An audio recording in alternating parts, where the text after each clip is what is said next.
तुम्ही कधी पोह्यांमध्ये बेसन पीठ ओतून पाहिलंय का? त्याच पद्धतीने कांदे पोहे खाऊन कंटाळला असाल ना, तर हा व्हिडिओ नक्कीच शेवटपर्यंत पहा.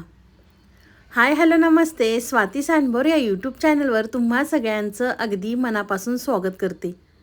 आज आपण पोह्यांमध्ये बेसन पीठ ओतून अगदी अप्रतिम रेसिपी पाहणार आहोत. तर इथे पहा, मी एक वाटी घेतलेली आहे. त्यामध्ये आपल्याला 4 चमचे बेसन पीठ घ्यायचं आहे. तुम्हाला किती जणांसाठी हा नाश्ता बनवायचा आहे त्यानुसार तुम्ही इथे बेसन पीठ कमी अधिक करू शकता. इथे मी 4 चमचे बेसन पीठ घेतलेलं आहे. त्यामध्ये आपल्याला 1 चमचा मिरची पावडर घालायची आहे. पाव चमचा आपल्याला त्यामध्ये हळद घालायची आहे.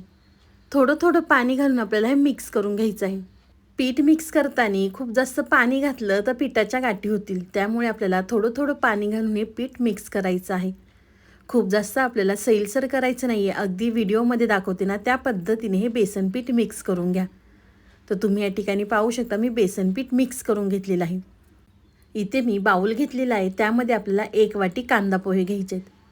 तुम्ही कांदा पोहेच्या ऐवजी पातळ पोहे असतात ना, ते सुद्धा यामध्ये तुम्ही वापरू शकता. तर इथे मी 1 वाटी पोहे घेतलेले आहेत.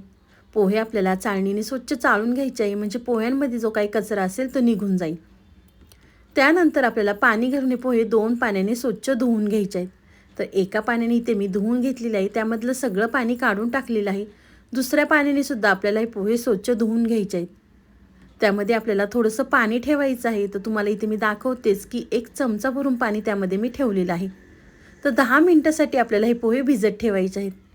5 मिनटं ठेवले तरी काही हरकत नाही. 5 मिनटातसुद्धा पोहे अगदी छान भिजतात. तरी इथे मी 5 मिनटं पोहे छान व्यवस्थित भिजवून घेतलेले आहे. तुमच्याकडे जर वेळ असेल ना 10 मिनटं पोहे भिजत ठेवले तरी काही हरकत नाही.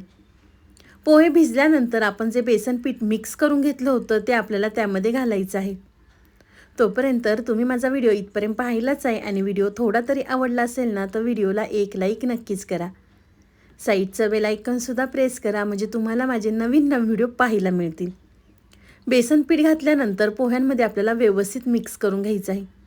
मिक्स केल्यानंतर इथे मी छोट्या आकाराचा कांदा बारीक चिरून घेतलेला आहे. अर्धा टोमॅटोसुद्धा या ठिकाणी मी बारीक चिरून घेतलेला आहे. 2 मिरच्या बारीक चिरून घालायच्या आहेत. जर खूपच लहान मुलं घरामध्ये खाणारे असतील ना तर मिरच्या स्किप केल्या तरी चालणार आहे.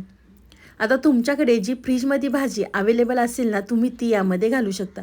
इथे मी पालकची 2 ते 3 पानं बारीक चिरून घेतली होती. तुम्ही यामध्ये किसलेला कोबी, किसलेलं गाजर किंवा किसलेलं बीटसुद्धा वापरू शकता. तुमच्याकडे जी भाजी असेल ना ती तुम्ही यामध्ये घालू शकता. त्यामध्ये आपल्याला चिरलेली कोथिंबीर घालायची, 1 चमचा जिरा पावडर. बेसन पीठ वापरल्यामुळे त्यामध्ये आपल्याला पाव चमचा हिंग घालायचं आहे. चवीनुसार मीठ घालायचं आणि थोडं पाणी घालून आपल्याला हे व्यवस्थित मिक्स करून घ्यायचं आहे.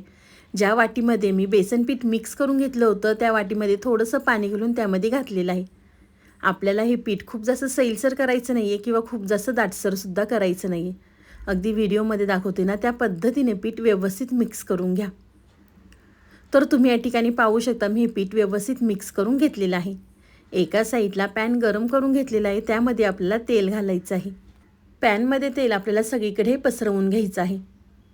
तेल घातल्यानंतर जे पोह्याचं मिश्रण तयार केलेलं ते आपल्याला तव्यावरती घालायचं आहे. तर इथे मी 1.5 पळी मिश्रण तव्यावरती घातलेलं आहे. हलक्या हाताने आपल्याला हे पसरवून घ्यायचं आहे. खूप जास्त पातळ करायचं नाही आहे किंवा खूप जास्त जाडसुद्धा करायचं नाही. तुमच्या लक्षात आलंच असेल की आज आपण पोह्याचं थालीपीठ बनवलेलं आहे. तर इथे मी तुम्हाला एक पद्धत दाखवलेली आहे की पळीने छान हलक्या हाताने आपण हे पसरवून घेतलेलं आहे. थालीपीठ पसरवल्यानंतर त्यावरती आपल्याला 3 ते 4 मिनटासाठी झाकण ठेवायचं आहे. गॅस आपल्याला बारीक ठेवायचं आणि बारीक गॅसवर आपल्याला एक बाजू भाजून घ्यायची आहे. तर 3 ते 4 मिनटं झाल्यानंतर आपण झाकण काढून पाहूया. तुम्ही पाहू शकता वरची बाजू कोरडी झालेली आहे. त्यानंतर आपल्याला पलटी करून दुसऱ्या साईडने सुद्धा हे थालीपीठ छान असं भाजून घ्यायचं आहे. तुम्ही पाहू शकता पॅनमध्ये सुद्धा अगदी छान हे थालीपीठ निघालेलं आहे. अजिबात पॅनला चिटकलेलं नाही आहे. दुसऱ्या बाजूने पलटी केल्यानंतर आपल्याला थोडंसं तेल सोडायचं आहे आणि दोन्ही बाजूने थालीपीठ छान आपल्याला भाजून घ्यायचं आहे. नेहमीच आपण घरातल्यांना कांदा पोहे खाऊ घालतो, तर तुम्ही एकदा या पद्धतीने पोहे आणि बेसनचा नाश्ता करून खाऊ घाला. अगदी लहानांपासून मोठ्यांपर्यंत सगळेजण आवडीने खातील. घरातले जर पालक खात नसतील ना त्यांना या पद्धतीने खाऊ घाला. अगदी सगळेजण आवडीने खातील आणि त्यांना समजणार सुद्धा नाही की त्यामध्ये आपण पालक घातलेले आहे. मुलं खूप जण पालेभाज्या खात नाही, तर त्यांना या पद्धतीने खाऊ घातलं की आरामात त्यांच्या पोटामध्ये पालेभाज्या जातात. तर इथे मी दोन्ही साईडनी सुद्धा छान थालीपीठ थापून घेतलेलं आहे. तर एक पद्धत मी तुम्हाला दाखवली होती की पळीने हलक्या हाताने आपण पसरवून घेतलेलं आहे. दुसऱ्या पद्धतीने इथे मी थापून तव्यावरच हे थालीपीठ थापून घेतलेलं आहे. हाताला थोडंसं तेल लावायचं आणि अगदी हलक्या हाताने आपल्याला हे थालीपीठ थापून घ्यायचं आहे. थापल्यानंतर आपल्याला साईडनी तेल सोडायचं आणि दोन्ही साईडनी सुद्धा हे थालीपीठ आपल्याला खमंग भाजून घ्यायचं आहे. त्यावरती आपल्याला 2 ते 3 मिनिटासाठी झाकण ठेवायचं. 2 ते 3 मिनिटं झाल्यानंतर आपण झाकण काढून पाहूया. तुम्ही पाहू शकता वरची बाजू कोरडी झालेली आहे. त्यावरती थोडंसं तेल घालायचं आणि आपल्याला दुसऱ्या बाजूने सुद्धा छान हे थालीपीठ भाजून घ्यायचं आहे.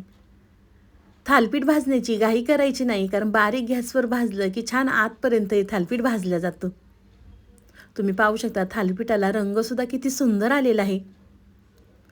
तर दोन्ही बाजूनी भाजल्यानंतर एका साईडला काढून घेते. तोपर्यंत तुम्ही माझ्या चॅनलवर नवीन आला असेल ना, तर प्लीज आपल्या चॅनलला एक सबस्क्राईब नक्कीच करा. इथे मी दुसरंसुद्धा थालीपीठ भाजून घेतलेलं आहे, तर एका साईडला काढून घेते. एका वाटी पोह्यामध्ये 3 ते 4 थालीपीठ आरामात होतात. तुम्हाला हा नाश्ता किती जणांसाठी बनवायचा आहे त्यानुसार तुम्ही पोहे, बेसन पीठ कमी अधिक करू शकता. दुसरंसुद्धा थालीपीठ केल्यानंतर आपल्याला थोडंसं तेल घालायचं आणि दोन्ही बाजूनी सुद्धा हे थालीपीठ छान खमंग आपल्याला भाजून घ्यायचं आहे. अशाच पद्धतीने इथे मी सगळे थालीपीठं करून घेतलेले आहे. तुम्ही टोमॅटो केचप संग किंवा मेयोनीज संग किंवा पुदिन्याची चटणी असते ना, त्यासोबत सुद्धा तुम्ही खाऊ शकता किंवा तसेसुद्धा हे थालीपीठ खायला अगदी छान लागतात. तुम्हाला ही माझी आजची रेसिपी कशी वाटली ती मला नक्की कमेंट करून कळवा. व्हिडिओ आवडला तर व्हिडिओला जास्तीत जास्त शेअर करा. तुम्ही माझा व्हिडिओ कोणत्या शहरातनं पाहता ते सुद्धा मला कमेंट करून नक्कीच कळवा, म्हणजे तुमचे मला आभार मानता येईल. पुन्हा भेटूया असाच एक छानसा व्हिडिओ घेऊन. तोपर्यंत मस्त खा, स्वस्थ रहा. बाय.